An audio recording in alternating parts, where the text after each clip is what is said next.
Joker एक ऐसा character है जिसे बहुत से लोग पसंद करते हैं। वो बुरा होने के बावजूद उसे काफ़ी पसंद किया जाता है और हॉलीवुड की माने तो ये एक उनका क्लासिक कैरेक्टर है। आपने द बैटमैन में जोकर का किरदार देखा ही होगा। उसके बाद अभी भी आई इट मूवी के किलर क्लाउन के बारे में भी आपको पता ही होगा। तो हॉलीवुड में ये जोकर का कैरेक्टर एक हॉरर कैरेक्टर के तौर पर यूज किया जाता है। इन्हें देखकर मुझे लगता था कि ये किलर क्लाउन का कंसेप्ट शायद फिक्शनल होगा, लेकिन ऐसा नहीं था। मैंने जब इस शख्स के बारे में पढ़ा तो लगा कि शायद इसी शख्स से ये किलर क्लाउन का कंसेप्ट इंस्पायर्ड था। दोस्तों, ये मास्क लगाकर किलिंग करना, अपनी दोहरी लाइफ जीना, मतलब एक तरफ आप लोगों के कत्ल करते हो और दूसरी तरफ आप एक सक्सेसफुल बिजनेसमैन हो, सबके लिए आसान नहीं होता, क्योंकि ऐसा पहले हमने सिर्फ फिल्मों में देखा था। आज से पहले जो भी हमने सीरियल किलर देखे हैं वो ज़्यादातर इंट्रोवर्ट टाइप होते हैं, बस खुद में खोए हुए, किसी से ज़्यादा बात नहीं करते हुए एक साइलेंट से इंसान थे। लेकिन आज जिस इंसान के बारे में हम जानने वाले हैं वो इसके बिल्कुल उल्टा था। दोस्तों, ये किलर क्लाउन जोकर की मूवीज़ बनाने से पहले एक आदमी ने ये सब चीज़ें जो पिक्चर में एक फिक्शनल तौर पर हमें दिखाई गई है वो पहले रियल में किया था। आज हम एक ऐसे ही सीरियल किलर के बारे में जानने वाले हैं दोस्तों, जिसकी स्टोरी किसी फिक्शनल मूवी की तरह लगती है। ये एक ऐसा सीरियल किलर था जिसे किलर क्लाउन के नाम से जाना गया था। उसका असली नाम है जॉन वेन गेसी। दोस्तों, वीडियो शुरू करने से पहले अगर आपने मेरे चैनल को सब्सक्राइब नहीं किया है तो मैं आपको बता दूं कि इस चैनल पर तरह तरह के डार्क कंटेंट रिलेटेड वीडियोस में डालता रहता हूं। अगर आप डार्क चीज़ें देखना पसंद करते हैं तो इस चैनल को आप ज़रूर सब्सक्राइब करके रखना, क्योंकि फ्यूचर में मैं ऐसे ही वीडियोस आपके लिए लाता रहूँगा। तो subscribe the channel and press the bell icon. तो चलिए शुरू करते हैं। 41 साल के जॉन वेन गेसी के पिता और उसकी 33 साल की वाइफ मैरियन एलेन रॉबिन्सन, ये दोनों रेसिन विस्कोसिन में रहते थे। 16 मार्च की रात को जॉन उसकी वाइफ जो प्रेग्नेंट थी उसको देखने के लिए हॉस्पिटल गया था। रात के करीब 9:30 बजे रहे थे और करीब 3 घंटे बाद मैरियन को एक लड़का हुआ। डॉक्टर्स और माँ दोनों टेंशन में थे, क्योंकि मैरियन को काफ़ी ज़्यादा उम्र के बाद बच्चा हुआ था, लेकिन वो बच्चा बिल्कुल स्वस्थ था। शादी के बाद मैरियन 3 साल तक डिप्रेशन में थी, लेकिन बच्चे के आने के बाद सब खुशहाल हो गया था। किसी परिवार को पहले एक लड़की हुई थी जिसका नाम जोने था। वो जॉन से 3 साल बड़ी थी। जॉन के आने के 2 साल बाद मैरियन को और एक लड़की हुई जिसका नाम कैरन रखा गया, और इसी तरह उनकी फैमिली कंप्लीट हो चुकी थी। जॉन 11 साल का होने तक अपनी सिस्टर के साथ ही कैथोलिक स्कूल में जाया करता था। उसके बाद उसके पापा का ट्रांसफ़र होने के कारण जॉन को पब्लिक स्कूल में डाला गया। जॉन स्कूल में एक अच्छा स्टूडेंट था और हमेशा ही सबसे वेल बिहेव करता था। स्कूल छूटने के बाद वह एक ग्रोसरी स्टोर में पार्ट टाइम जॉब करने लगा था। जॉन अपने पड़ोसियों से भी अच्छा घुल मिल जाता था। अक्सर पापा की वजह से उनको हमेशा ही घर बदलना पड़ता था, लेकिन जॉन को इससे कभी दिक्कत नहीं हुई। वह कहीं पर भी जल्दी ही घुल मिल जाता था। ऐसे ही एक बार खेलते हुए जॉन को सर में चोट लग गई थी। तब जॉन 11 साल का था और उस चोट का इफेक्ट जैसे ब्लैकआउट आना वो उसे 16 साल तक परेशान करता रहा। बाद में उसके ब्रेन के टिश्यूज से वह ब्लड निकालने के बाद वह परेशानी ठीक हुई थी। और इसी तरह जब वह 15 साल का था तब उसे अपेंडिक्स ऑपरेशन के लिए 5 दिनों तक हॉस्पिटल में रहना पड़ा था। इस तरह जॉन का बचपन ज़्यादातर हॉस्पिटल में ही गुजरा था।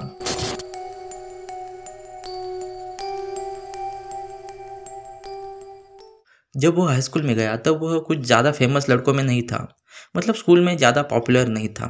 जॉन बाकी उसी के एज के लड़कों से अच्छे से रहता था, जिससे बाकी लड़के अपने कपड़ों पर ज़्यादा ध्यान नहीं देते थे, लेकिन जॉन अपने कपड़ों पर ज़्यादा ध्यान देता था। और इसी वजह से जॉन के सिस्टर की फ्रेंड कैरोल कोटोवस्की उससे काफ़ी इंप्रेस हुई थी। वह हमेशा ही कहती थी कि तुम्हारा भाई अपने रूम को कितने अच्छे से रखता है। दोनों ने एक बार एक दूसरे को डेट भी किया था जब वह दोनों 16 साल के थे। उसके बाद जॉन के स्कूल की ट्रांसफ़र की वजह से वह दूसरी जगह चला गया। स्कूल में वह कुछ सब्जेक्ट्स में बाकी स्टूडेंट्स से अच्छा था, जैसे इंग्लिश और साइंस में वह अच्छे ग्रेड लाता था। जॉन अपने फादर की रिस्पेक्ट करता था, लेकिन वह उनके इतने करीब नहीं था जितना कि अपने माँ और सिस्टर्स के क्लोज था। एक बार ऐसे ही जॉन ने एक लड़की के बारे में अपने पापा से बात की थी, तो उन्होंने उसे साफ मना कर दिया था और तब से जॉन अपने पापा से ज़्यादा बात नहीं करता था। और इसी वजह से जॉन घर छोड़कर भी चला गया था। लाइफ में पहली बार वो अपने घर से अकेले निकल गया था। वो लास वेगास में गया। उसके बाद उसके पास ना तो पैसे थे और ना ही नौकरी करने लायक एक्सपीरियंस। और तब उस वक्त एक टीनेजर को जल्दी जॉब नहीं मिलती थी, लेकिन खुशकिस्मती से जॉन को एक पार्ट टाइम जॉब मिला। उसे पाम मॉर्चरी में क्लीनिंग का जॉब लगा था। जॉन अपना काम मन लगाकर करता था। उसको हर चीज़ साफ और सही जगह पर रखनी अच्छी लगती थी। कुछ महीने बाद उसने पैसे बचाकर वापस घर जाने की टिकट कर ली और वह घर चला आया। घर आने के बाद उसके सिस्टर ने उससे कहा कि अब तुम अपना डिप्लोमा कंप्लीट कर लो या किसी बिजनेस कॉलेज में एडमिशन ले लो। जॉन का वेट अब दिन पर दिन बढ़ रहा था और इसी वजह से उसको फिर से कई सारी हेल्थ प्रॉब्लम्स होने लगी थी। उसे हार्ट की प्रॉब्लम थी, जिसकी वजह से उसे कई बार हॉस्पिटल में एडमिट भी किया जा चुका था। एक बार तो पूरे 23 दिन उसने हॉस्पिटल में बिताए थे। जॉन को इसी वजह से अपना कॉलेज भी कंप्लीट करने में काफ़ी प्रॉब्लम हुई, लेकिन अब वह खुद कोई बिजनेस में काम करना चाहता था। उसको सेल्स में काफ़ी इंटरेस्ट था, क्योंकि उसे दूसरों से बात करना अच्छा लगता था। वह लोगों की मन की बात समझने में अच्छा तो था ही, लेकिन वह खुद की बात मनवाने में उससे कई ज़्यादा अच्छा था। अपना बिजनेस कॉलेज पूरा करने के बाद वह एक नून बुश नाम की शू कंपनी में मैनेजमेंट ट्रेनिंग के तौर पर काम पर लग गया, जहाँ पर उसे हफ्ते के $65 मिलते थे। जॉन ने वहाँ पर अच्छा काम किया और उसके बाद जॉन को वापस दूसरी जगह ट्रांसफ़र होना पड़ा था। जिसके बाद उसे रॉबर्ट ब्रदर्स नाम की एक क्लॉथिंग स्टोर में काम करने का मौका मिला। साथ में ही वह काफ़ी यंग एज में ही कई सारे सोशल ग्रुप में भी एक्टिव रहने लगा था। कुछ आर्टिकल्स के अनुसार जॉन 3 सालों तक चिकागो सिविल डिफेंस में कमांडिंग कैप्टन रहा था। जॉन तब अपने अंकल और आंटी के साथ रहता था। वहीं पर काम करते वक्त जॉन की मुलाकात एक सुंदर लड़की से हुई। उसका नाम मैरलिन मायर्स था। वह जॉन की कोवर्कर थी। उस समय के साथ उन दोनों में नज़दीकियाँ बढ़ी और दोनों ने शादी करने का फैसला किया। सितंबर 1964 में उन्होंने शादी कर ली। जॉन दिखने में इतना खास नहीं था, लेकिन मैरलिन उसकी बात करने के तरीके से इम्प्रेस हुई थी। जॉन को लाइमलाइट में रहना पसंद था। वो चाहता था कि लोग उसे नोटिस करें। प्लस उसे ड्राइविंग करने का बहुत पसंद था। वो किसी टीनेजर की तरह गाड़ी भगाया करता था। उसे तब बहुत गुस्सा आता था जब ड्राइविंग करते वक्त उसे कहीं पर रुकना पड़ता था। उसे स्लो चल रही गाड़ियों पर भी ज़्यादा गुस्सा आता था। इसी वजह से उसे कई बार पुलिस द्वारा फाइन भी दिया गया था। उसकी वाइफ का कहना था कि जॉन को ऐसी क्रेजी चीज़ें करने में मज़ा आता था। जॉन अपने काम में बेहतर था और उसका फ्यूचर भी ब्राइट लग रहा था। इसलिए उसके फादर एंड लॉ ने उसे फ्राइड चिकन फ्रेंचाइज में जॉब करने की ऑफ़र दी। इसके बाद जॉन और मैरलिन दोनों लोवा चले आए। वहाँ पर उसे एक शांत जगह पर बंगलो मिला। जॉन वहाँ पर गार्डन में काम करना पसंद करता था और ये सब अब उसकी नई हॉबी बन चुकी थी। वहीं पर ही मैरलिन और जॉन को एक बेटा हुआ और उसके बाद एक बेटी, जिसके बाद उनकी भी एक कंप्लीट फैमिली बन चुकी थी। सब कुछ किसी सपने के जैसा चल रहा था। उस शादी से दोनों बहुत खुश थे। अपने बॉस की बेटी के साथ शादी करके जॉन उस कंपनी का मैनेजर नहीं बनना चाहता था। वह शुरुआत में ग्राउंड लेवल पर काम करके खुद को साबित कर रहा था और जिसमें वह सफल भी रहा। वह दिन के 12 से 14 घंटे वहाँ पर काम करता था और उसके बाद भी वह फैमिली के लिए टाइम निकाल लेता था। साथ में ही वह सोशल वर्क भी कर लेता था। मैरलिन उसकी यह एनर्जी देखकर काफ़ी खुश थी। जॉन वहाँ पर फंड रेजर पार्टीज भी रखता था, जिसमें वह लोगों को फ्री में फ्राइड चिकन देता था। जॉन अपने पार्टी के मेंबर्स के करीब था। वह दूसरों से बातचीत करके दोस्ती बढ़ाने में कम विश्वास रखता था। इसके बजाय वह पार्टी में बुलाना, गिफ्ट देना, ऐसी चीज़ें करके दूसरों का दिल जीतता था। जॉन के लिए वह क्लब उसकी पूरी लाइफ थी। वो बहुत ही सक्सेसफुल होना चाहता था। वह चाहता था कि लोग उसे भी जाने, वह भी एक पॉपुलर इंसान हो जाए। गैसी अपने काम को लेकर बहुत ही सीरियस था। वह कभी कभी दिन भर काम करने के बाद भी रात में लोगों को फ्राइड चिकन खिलाता था। उसकी इस सर्विस से लोग काफ़ी खुश थे, लेकिन कुछ लोगों को यह बात बड़ी अजीब सी लगती थी कि जॉन हर किसी से क्यों दोस्ती करने की कोशिश करता था। जॉन हमेशा से ही सबको बताता था कि वह मरीन में काम करता था। वो वहाँ पर एम्बुलेंस ड्राइव करता था, लेकिन जैसे वह ड्राइविंग करता था उस पर यकीन कर पाना मुश्किल था। लेकिन फिर भी वह एक हट्टा कट्टा 5.8 फीट का आदमी था और उसे बहुत से पुलिस और मरीन के दावपेच आते थे। मतलब वह शरीर से स्ट्रॉन्ग था और साथ में वेल स्किल्ड भी। जॉन एक रिस्पॉन्सिबल फादर था। जब भी वह अपने बच्चों को स्कूल में छोड़ने जाता था तब उसे पार्किंग में एक टीनेजर खड़ा दिखता था। जॉन का चिकन फ्राइड तब काफ़ी टीनेजर्स में फेमस हो गया था, इसलिए जॉन कई बार उन टीनेजर्स लड़कों को घर तक लिफ्ट दिया करता था। जॉन उन्हें अपनी कंपनी में काम करने की ऑफर देता था। जॉन हमेशा ही गुड लुकिंग लड़कों को ही ऑफर और लिफ्ट देता था। उनमें से कई लड़कों ने उसके लिए उसे मना भी कर दिया था। ऐसे में कई लोगों ने नोटिस किया कि जॉन ने जिन भी लड़कों को लिफ्ट दी थी वह जॉन से बाद में थोड़ा सा बच कर ही रहते थे। जॉन का दोस्त हिल जो क्लब प्रेसिडेंट था वह इन रूमर्स को नकारता था। उसका कहना था कि जॉन थोड़ा अजीब था लेकिन वह एक अच्छा दोस्त था जो लोगों को एंटरटेन करता था। सब कुछ ठीक चल रहा था, लेकिन एक दिन उसके फादर इन लॉ ने उसको नोटिस भेजी कि वह चिकन फ्राइड का बिजनेस बंद कर रहा है और वह अब खुद का ही कुछ और काम ढूंढ ले। जिसके बाद जॉन की लाइफ फिर से बदलना शुरू हुई। 1968 की रात को जॉन के घर का दरवाज़ा अचानक से किसी ने खटखटाया और जब उसने दरवाज़ा खोला तो वहाँ पर पुलिस थी। पुलिस को उसकी वाइफ ने ही बुलाया था। जॉन पर आरोप था कि उसने उसके एक एम्प्लॉय के साथ गलत चीज़ें करते वक्त उसकी वाइफ ने देख लिया था। उसकी वाइफ को यह देखकर यकीन नहीं हुआ था क्योंकि शादी के बाद उसने कभी भी ऐसा महसूस नहीं किया कि जॉन को लड़कों में भी इंटरेस्ट था। वह एक अच्छा पिता होने के साथ साथ एक अच्छा हस्बैंड भी था और यही नहीं वह सबसे कितने अच्छे से पेश आता था। लेकिन जॉन के खिलाफ 2 और लड़कों ने गवाही दी थी।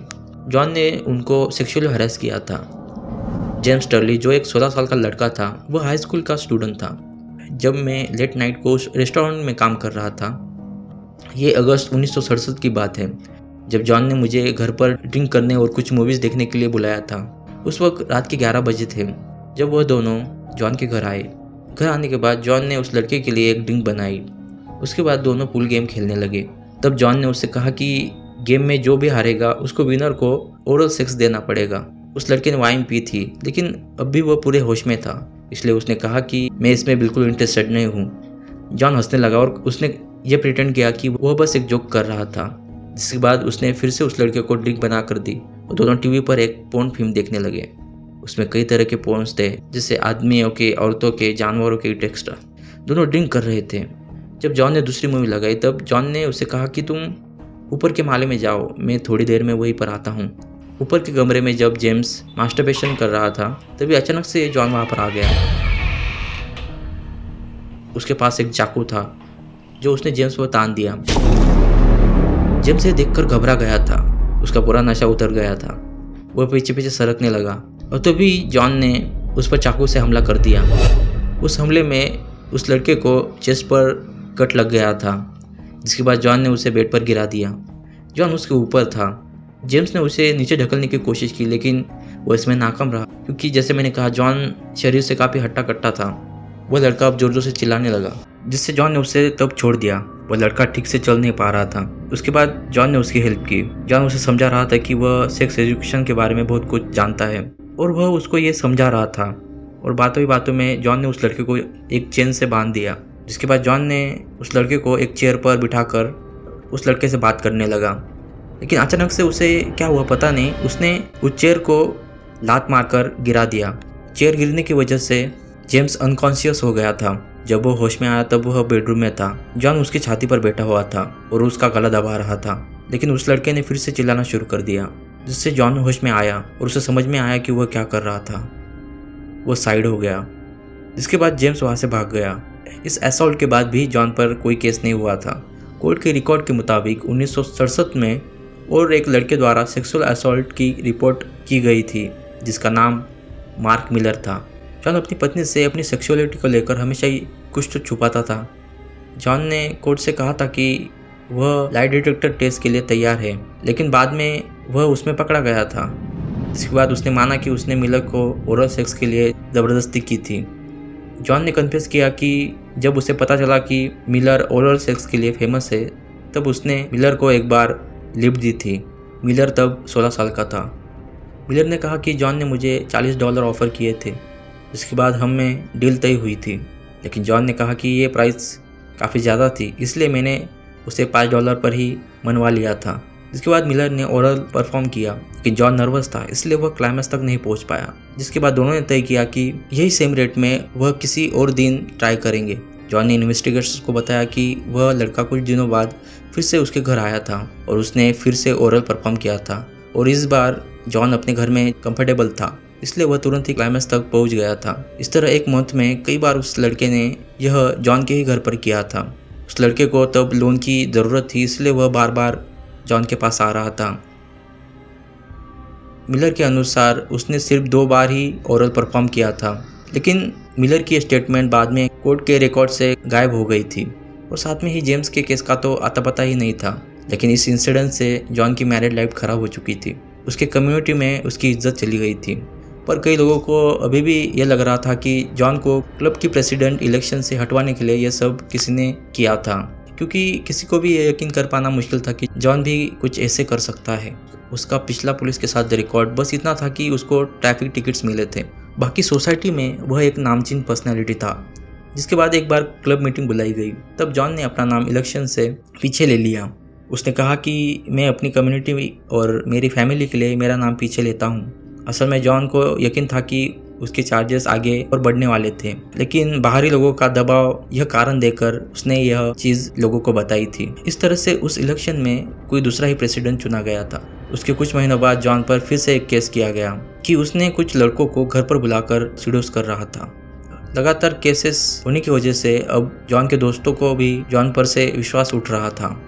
एक वाकया ऐसा भी हुआ कि जॉन ने एक 18 साल के लड़के को मिलर को पीटने के लिए हायर किया था। यह केस के लिए जॉन को कस्टडी से छूटने के लिए $1000 कैश कोर्ट को देना पड़ा था। जिसके बाद जॉन के एक दोस्त ने भी उस पर केस किया था कि जॉन ने ब्राउन लंबर रेमंड कंपनी को ब्रेक करके उसमें वह इलीगल तरीके से अंदर घुसा था, जिसके लिए जॉन को कई दिनों तक कस्टडी में रहना पड़ा क्योंकि उसके पास बेल के लिए भी पैसे नहीं बचे थे। जॉन पर यह केस साबित हो गया था कि जॉन ने उस लड़के को $10 दिए थे और जब वह मिलर को पीटेगा तब उसको $300 देने का कबूल किया था। उस लड़के का नाम एंडरसन था। उसने बताया कि मैं मिलर का सीनियर था और एक बार मैंने उससे पूछा कि क्या तुम एक फ्री राइड के लिए चलोगे। मिलर को एक सीनियर ने राइड के लिए पूछ लिया था, इसलिए वह तैयार हो गया था। इसके बाद एंडरसन ने उसे कार में बिठाकर एक जंगल में ले गया, जहाँ पर एंडरसन ने कहा कि मुझे तुम्हें मारने के लिए $10 मिले हैं। इसके बाद मिलर के चेहरे पर स्प्रे मारा, लेकिन मिलर ने अपने हाथ पांव चलाने शुरू कर दिए, जिससे उसका एक पंच एंडरसन के सीधे नाक पर पड़ गया, जिससे वो तिलमिला गया। लेकिन एंडरसन ने जिसके बाद धड़ाधड़ मुंह और सर पर पंचेस देना शुरू कर दिया, जिससे मिलर चिल्लाने लगा। वह वहां से भागने की कोशिश कर रहा था। इस झटपट में मिलर ने फिर से एक पंच सीधा उसके नाक पर ही मारा। इस बार एंडरसन का खून निकल आया था और यही मौका देखकर मिलर वहां से भाग गया। उसने अपने कपड़े, स्वेटर और चश्मा वहीं पर छोड़कर वह चला गया था। वह आगे भागकर एक खेत में छुप गया और एंडरसन का जाने का इंतजार करने लगा, जिसके कुछ देर बाद ही उसे एंडरसन की कार की आवाज़ आई और वह बाहर निकल आया। उसने पास ही की नदी में जाकर अपनी आंखें साफ की। उसके बाद किसानों को अपनी आपबीती बताई, जिसके बाद एंडरसन को अरेस्ट किया गया, लेकिन उसके पेरेंट्स ने उसकी बेल करवा दी। लेकिन जॉन ने इस केस को नकार दिया था। उसने कहा कि मैंने ऐसा कुछ भी नहीं किया है और इसके लिए मैं बिल्कुल भी गिल्टी नहीं हूँ।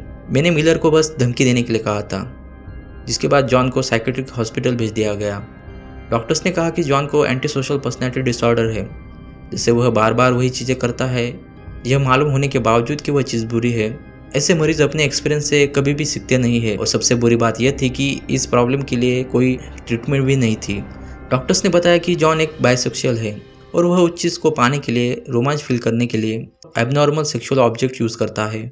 जॉन को जब कोर्ट लाया गया तब उसने कहा कि मैंने जो किया है उसके लिए मैं गिल्टी फील करता हूँ। कोर्ट उसे सज़ा देने वाला था, लेकिन दिक्कत ये थी कि विक्टिम जो एक 16 साल का लड़का था वह कोर्ट की तारीख पर कभी हाजिर हुआ ही नहीं।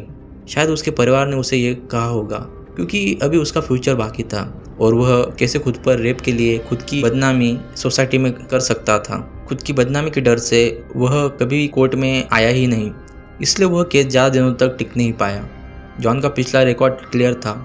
वह एक अच्छा पिता, अच्छा पति और एक अच्छा सिटीजन था। इसलिए उसके वकील ने कहा कि जॉन को अगर जेल में डालोगे तो हो सकता है कि उसके बिहेवियर में और ज़्यादा प्रॉब्लम हो जाए। लेकिन ऑपोजिशन के वकील कह रहा था कि यह इंसान कभी सुधर नहीं सकता है, इसको ज़्यादा से ज़्यादा सज़ा होनी चाहिए जिससे इसका दिमाग ठिकाने पर आ जाए। कोर्ट अभी भी जॉन के बारे में श्योर नहीं थी, इसलिए जॉन को उन्होंने 84 दिनों तक जेल में ही रखने का आदेश दिया और अपील बॉन्ड की कीमत $20,000 रखी, जो जॉन ने बाद में पे भी की थी। और इसके दिन ही जॉन की पत्नी ने बदनामी के डर से जॉन से डिवोर्स ले लिया, लेकिन जॉन को इसकी कोई फिक्र नहीं थी। शायद उसे ये पहले से पता था कि यह सब होने ही वाला था। जॉन अब जेल में भी सर्वाइव करने का सीख रहा था और उसने बहुत जल्द ही वह रूटीन अडॉप्ट कर लिया। उसने जेल में भी कई दोस्त बनाए। वो उन लोगों को चुनता था जिन्होंने पहली बार क्राइम किया था। मतलब पेशावर मुजरिमों से दोस्ती करने से वह हमेशा ही बचता था। जॉन हमेशा ही होमोसेक्सुअल से नफरत करता है ऐसा प्रिटेंड करता था। जेल में हमेशा ही होमोसेक्सुअल लोगों का रेप होता है और जॉन को ये बात अच्छे से पता थी, इसलिए वह अपनी सेक्सुअलिटी के बारे में बाकी कैदियों से हमेशा ही छुपाता था, क्योंकि अगर बाकी कैदियों को ये बात पता चलती तो उसका हाल भी बाकियों की जैसा ही होता। जॉन के साथी कैदी बताते हैं कि जॉन हमेशा ही पैसों की बात करता था, उसको लग्जरी चीज़ें पसंद थी। वो अपनी इन्वेस्टमेंट के बारे में बात करता था और हर दिन वॉल स्ट्रीट जर्नल पढ़ता था। जॉन अपनी सज़ा के बारे में भी हमेशा ही झूठ बोलता था। वह कहता था कि मैंने कुछ टीनेज लड़कियों को पोर्न दिखाया था, इसलिए मुझे यह सज़ा हुई है। जॉन कहीं से भी होमोसेक्सुअल नहीं दिखता था, इसलिए बाकी कैदी भी इस बात पर यकीन भी कर लेते थे। 7 जनवरी 1969 को जॉन ने कोर्ट से अपील की कि उसके पास खुद के केस लड़ने के लिए पैसे नहीं थे, जिसके बाद जॉन को एक सरकारी वकील दिया गया। जॉन को साइकेट्रिस्ट थेरेपी देने के लिए भी अपील किया गया था, लेकिन वह अपील कोर्ट ने नामंजूर कर दी थी। जॉन को अब जेल के किचन में काम करने का मौका मिला था। वह वहाँ पर सलाद बनाता था।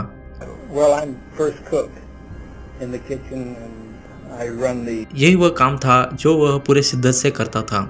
इतना ही नहीं, वह संडे को भी छुट्टी नहीं लेता था। कई बार काम करते वक्त वह यह भूल जाता था कि वह उस किचन का बॉस नहीं है, तो उसे यह याद दिलाना पड़ता था। जॉन की ऑर्गेनाइजेशन और बिजनेस की स्ट्रेटेजी बाकी लोग काफ़ी प्रभावित हुए। जॉन को जो नाम और रिकग्निशन चाहिए था वह उसे जेल में भी मिल रहा था, लेकिन जॉन इससे ज़्यादा खुश नहीं था, क्योंकि उसके दिमाग में उसका अलग ही गोल था। जॉन को अब जेल में रहते 84 दिन पूरे हो चुके थे, लेकिन जॉन के दोस्त ने जो उस पर केस किया था वह केस भी जॉन पर साबित हो गया, इसीलिए जॉन की जेल की अवधि और बढ़ा दी गई। ऐसे करते करते जॉन को उस जेल में 1 साल हो गया था, जिसके बाद उसी दौरान उसका डिवोर्स का केस भी चला, जिसमें जॉन की वाइफ को उसके बच्चों की कस्टडी दी गई, साथ में ही जॉन की प्रॉपर्टी उसे दी गई।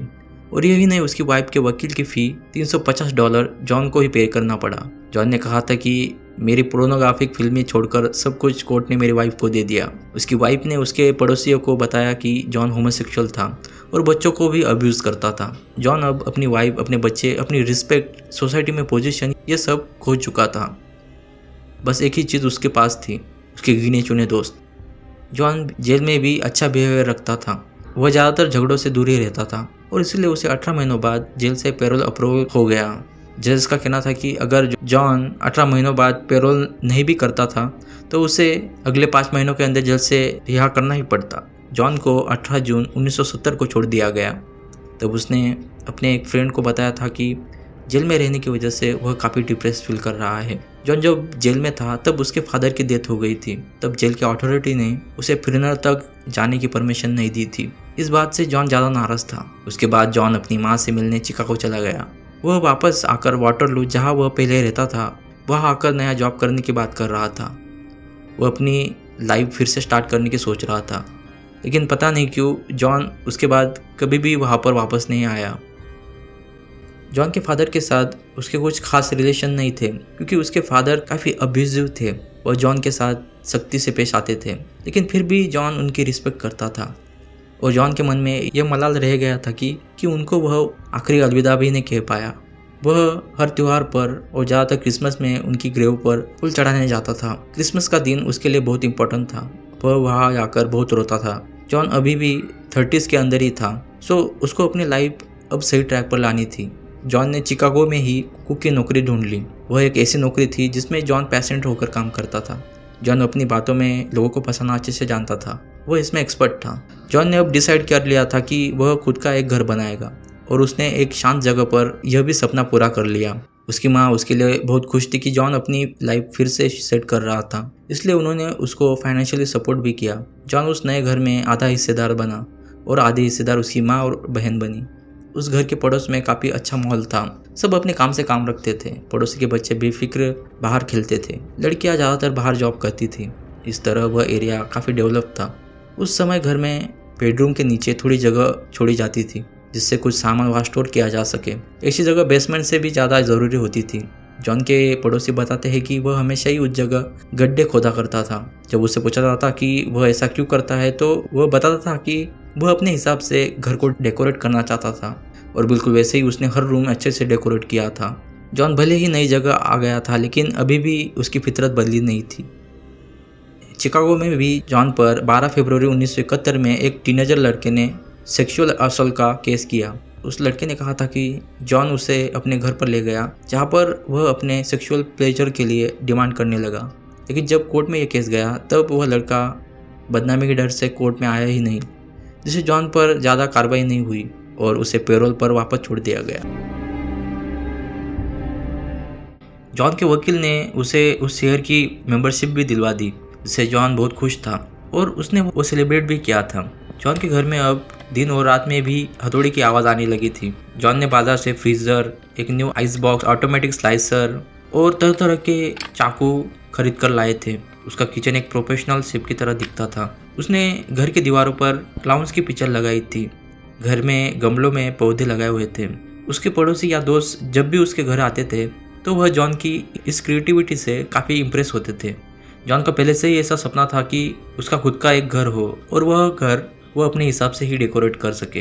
एक बार क्रिसमस के टाइम पर जॉन के सिस्टर की फ्रेंड कैरोल हॉप उसके घर आई थी। उसकी 2 छोटी बेटियां भी उसके साथ ही थी। कॉलेज के दिनों में जॉन ने कैरोल को एक बार डेट किया था और कैरोल का भी अब डिवोर्स हो चुका था। जिसके बाद कैरोल को पता चला कि जॉन का भी डिवोर्स हो चुका था। जिसके बाद दोनों की नज़दीकियाँ बढ़ने लगी और जिसके बाद 1 जून को दोनों ने अपनी शादी अनाउंस कर दी। कैरोल को पता था कि जॉन की पहली शादी टूट चुकी थी और इसीलिए वह इस शादी को बरकरार रखने के लिए पूरी कोशिश करेगा। लेकिन जॉन जेल जा चुका था। यह बात कैरोल के परिवार को खटक रही थी। लेकिन कैरोल का कहना था कि उसके पहले पति से जॉन उसको अच्छे से ट्रीट करता है। कैरोल की 2 बेटियों ने भी उसे एक्सेप्ट कर लिया था। बस कैरोल की माँ को वह आदमी कुछ ठीक नहीं लगता था। जॉन एक अच्छा फैमिली मैन था, लेकिन कभी कभी वह अचानक से ही बहुत गुस्सा हो जाता था और बाद में अचानक नॉर्मल हो जाता था। एक दिन कैरोल की फ्रेंड की वेडिंग थी, तब खाना बनाने की जिम्मा जॉन ने ले लिया। वह घर पर ही 100 से 120 लोगों के लिए खाना बनाने वाला था और लगभग उसने वह पूरा भी किया। लेकिन किचन के रूम में कई लोगों ने महसूस किया कि वहाँ से कुछ अजीब सी गंध आ रही थी। जब जॉन से ये बात उन्होंने पूछी तो जॉन ने यह कहकर बात टाल दी कि वह किचन के बाहर खाना बनाने वाला है। जॉन का बनाया खाना सबको पसंद आया। एक बार जॉन ने अपने पड़ोसी के बर्थडे के लिए पार्टी दी थी। जॉन को लाइमलाइट में रहना पसंद था और साथ में वह अपना रुतबा दिखाना चाहता था और वह उसमें सफल भी हो जाता था। वो पड़ोसी उससे काफ़ी इम्प्रेस थे। लेकिन एक बात जो जॉन के पड़ोसी को खटक रही थी कि जॉन के घर में अजीब सी गंध आने लगी थी और कई महीनों से वह गंध बहुत सी स्ट्रांग होती जा रही थी। कैरोल को लगा कि शायद बिल्डर ने जो बेसमेंट और फ्लोर के बीच में जगह छोड़ी है उससे ही स्मेल आ रही होगी। इसलिए जॉन को वह चेक करने के लिए वहाँ अंदर भेजा गया। तो जॉन ने वहाँ से एक मरा हुआ चूहा बाहर निकाला और जॉन ने कैरोल को दिखाते हुए कहा कि देखो, इस चूहे ने कितने दिनों से नाक में दम कर रखा था। कैरोल हंसने लगी, लेकिन कैरोल की माँ जॉन को शक की निगाह से देख रही थी। जॉन अपनी वाइफ, अपने दोस्तों से कोई ऐसी बात छुपा रहा था जो वह किसी से भी शेयर नहीं कर रहा था और यही बात जॉन को अंदर से खा रही थी।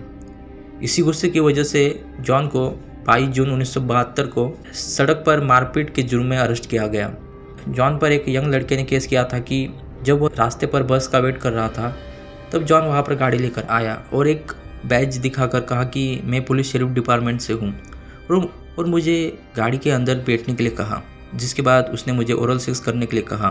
मैंने उसे मना किया तो उसने उस गाड़ी को एक सुनसान बिल्डिंग के पास खड़ी की और मुझे सेक्सुअली अब्यूज करने की कोशिश की। जिसके बाद मैं खिड़की से बाहर निकलकर वहाँ से भाग गया। जॉन ने उस लड़के का पीछा भी किया था, लेकिन वह लड़का वहाँ से भागने में सफल हो गया।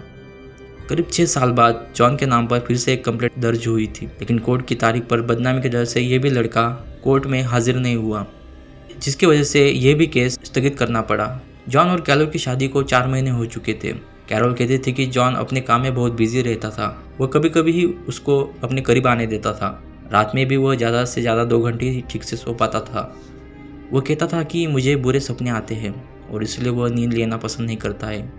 कई बार वह किचन में ही काम करते वक्त चेयर पर ही सो जाता था। इस सब के बावजूद भी कैरोल उसकी दूसरी शादी को तोड़ना नहीं चाहती थी। कई बार जॉन कैरोल के साथ एक बेड पर नहीं सो पाता था तो वह उसे दूसरे रूम में सोने के लिए कहता था। जॉन काफ़ी शॉर्ट टेम्पर भी था।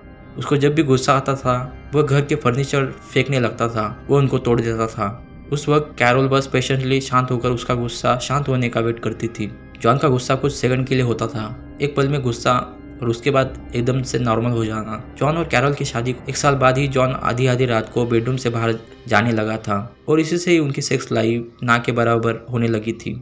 कैरल इसकी वजह खुद को मारने लगी थी और वह इससे ही डिप्रेशन में जाने लगी थी। लेकिन जॉन बाकी चीज़ों में अच्छा था, जैसे वह दिन भर काम करता था। कैरल को वह हर एक चीज़ मांगने से पहले ही दे देता था। सोसाइटी में उसकी इज्जत थी और सब लोग उसकी रिस्पेक्ट किया करते थे, इसलिए कैरल उसे कुछ ज़्यादा कहती नहीं थी।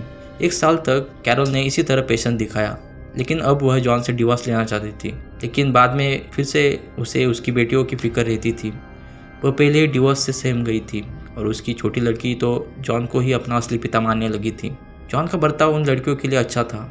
एक बार कैरल ने जॉन की अलमारी में न्यूड मेल्स मॉडल्स की मैगजीन देखी, लेकिन कैरल ने जॉन से ये बात पूछना ठीक नहीं समझा, इसलिए उसने वह मैगजीन छुपा दी। कैरल ने अपने दोस्तों से कई बार कहा था कि जॉन को शायद मेरी अब कोई ज़रूरत नहीं रही है, और उसने मुझे एक बार कहा भी था कि मैं तुमसे ज़्यादा किसी लड़के को प्रीफर करूँगा। जॉन की पर्सनल लाइफ से उसकी प्रोफेशनल लाइफ सक्सेसफुल रही। वह पॉलिटिक्स में अपना हाथ आजमा रहा था, इसलिए वह हर एक सोसाइटी के कामों में अपना नाम देता था।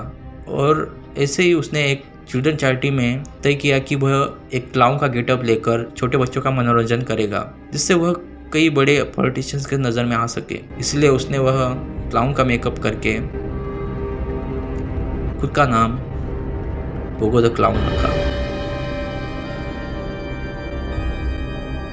दोस्तों, आई होप ये एपिसोड आपको पसंद आया होगा। अगर ये एपिसोड पसंद आया होगा तो लाइक कर देना, चैनल पर नए हो तो सब्सक्राइब कर देना, और ये वीडियो आपको कैसा लगा आप मुझे कमेंट बॉक्स में बता सकते हैं। अगला एपिसोड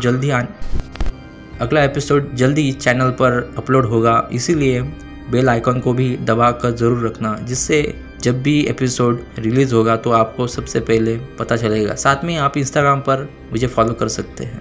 तो दोस्तों, मिलते हैं अगली बार नए एपिसोड के साथ, बट तब तक के लिए